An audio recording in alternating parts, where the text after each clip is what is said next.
Hi, it's Chef Rick, and today I'm making corned beef hash. First thing we're going to do for the corned beef hash is boil some potatoes, and this is supposed to be a kind of a throw together store cupboard type recipe. So those potatoes, you can see where I've peeled bits off. They had a few dints in them and a few black bits, and they weren't the prettiest potatoes in the world, but if you just chop off those extra bits, still a potato at the end of the day. So I boil those with the skins on around about 25 minutes until they have softened slightly, but they're not perfectly cooked all the way through. You can see they're still keeping the shape slightly here.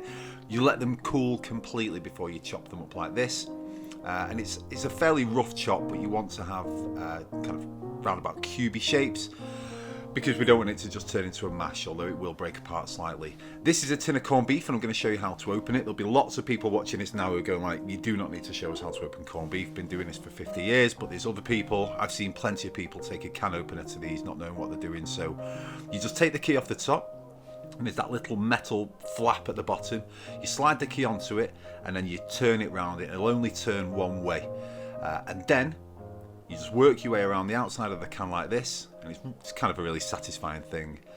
It's super easy, and you just keep on rolling that all the way around until you get round to the other side, and the whole thing will just kind of snip off like that. And that is how you open a can of corned beef.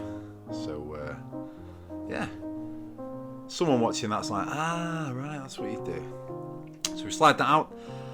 That's our corned beef.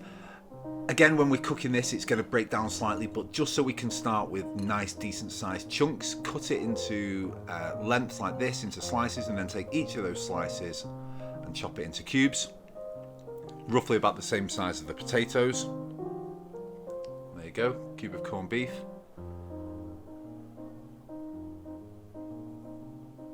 Do that with the rest of the can. So we've got the potatoes cold and chopped up, we've got the corned beef all chopped up, and now we're just going to chop up an onion into, well, I'll show you how we're going to do this. So as always, we just take off the top, chop it in half through the root, peel off the outside layer,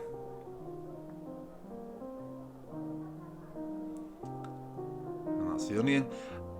And we're just going to put maybe 4-5 chops down into this. Again, we just chop right through to the chopping board, but not the way through to the root, and that's going to make sure that we don't keep crying. We throw away the root, and that's what we're left with. So nice big chunks of onion. That's chives and parsley. I've put them both together, and then how we always chop on these videos, we're just going to start nice and broad and just do some nice big chops into it, and then just keep working left and right, bringing it back to the middle of the chopping board. There's nothing special, no clever technique, it's just keep doing it over and over.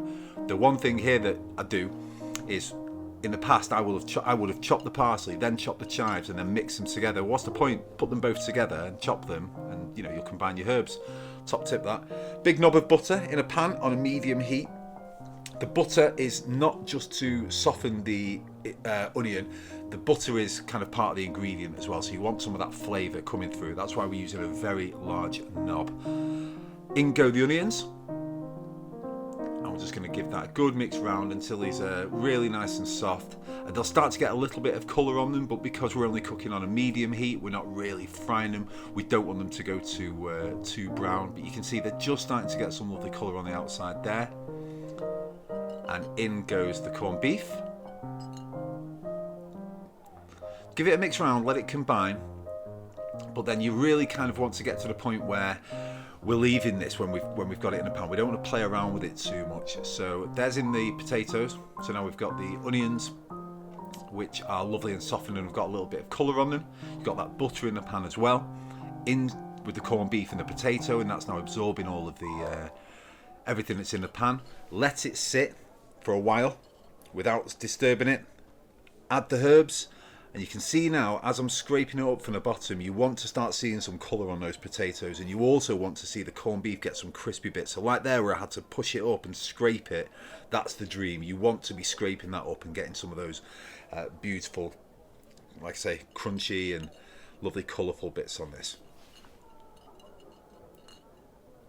There we go, so I'm just scraping it off the bottom of the pan, and once I've done that, I want to press it back down, but you see, just like that, see how it's getting that beautiful colour on? those lovely bits. That's all flavour, that's all crunch, that's absolutely delicious. Gonna season it with some salt and pepper. And some Worcestershire sauce, or Worcester sauce as I would call it. Just a few splashes in there. I could pour, I like mine with loads, but I think just don't go mad on it. You can always add some to the top later on, but just get that Worcester sauce in there for flavour. You can also add brown sauce at this point, or there's no hard and fast way to make corned beef hash. Bloody hell, you can use whatever's in the cupboard really. Some people like to add ketchup at this point, or you might just want to have your ketchup and brown sauce on the side for later. But like I say, I just add that Worcester sauce there because I think you can taste it through when it's all done. It's delicious. So again, try and not play with it, let it sit on the bottom of the pan. We're going to top this with a poached egg. So whenever we poach an egg, you run about an inch of water in the pan with some vinegar. We just want that on a simmer, so you've got small bubbles forming. Crack your egg into a small ramekin and then carefully and gently lower it in. Once one's been in there for around about 20 seconds, you can lower the next one in. You don't just keep adding them one by one, because when that ramekin touches the water, it changes the temperature, and then you find that when you put the next one in, it just kind of ghosts everywhere all over the pan. So you don't want that. You want them to all stay together nicely. The poached eggs are in there now. What I'll do is I'll just run this slotted spoon around just to make sure they're not caught on the bottom of the pan, and that's it. Now we let those sit and we take them off, and the test for them is you just give them a wobble on that slotted spoon, and if the yolk wobbles and the white doesn't, they're done. If the white's wobbling still and the yolk's wobbling, give them another minute.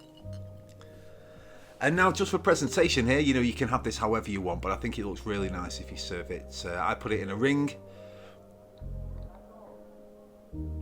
obviously on a nice hot plate. And there's your corned beef hash, which we're going to top with the poached egg. And there you go, present it, slice into the egg, let that yolk run down. Is that egg ever so slightly over? Yeah, possibly, but still absolutely delicious. That's a corned beef hash. It's so simple, it's just amazing, it's absolute comfort food, and it costs next to nothing. I hope you enjoyed the video. Thank you so much for watching, and I'll see you on the next one.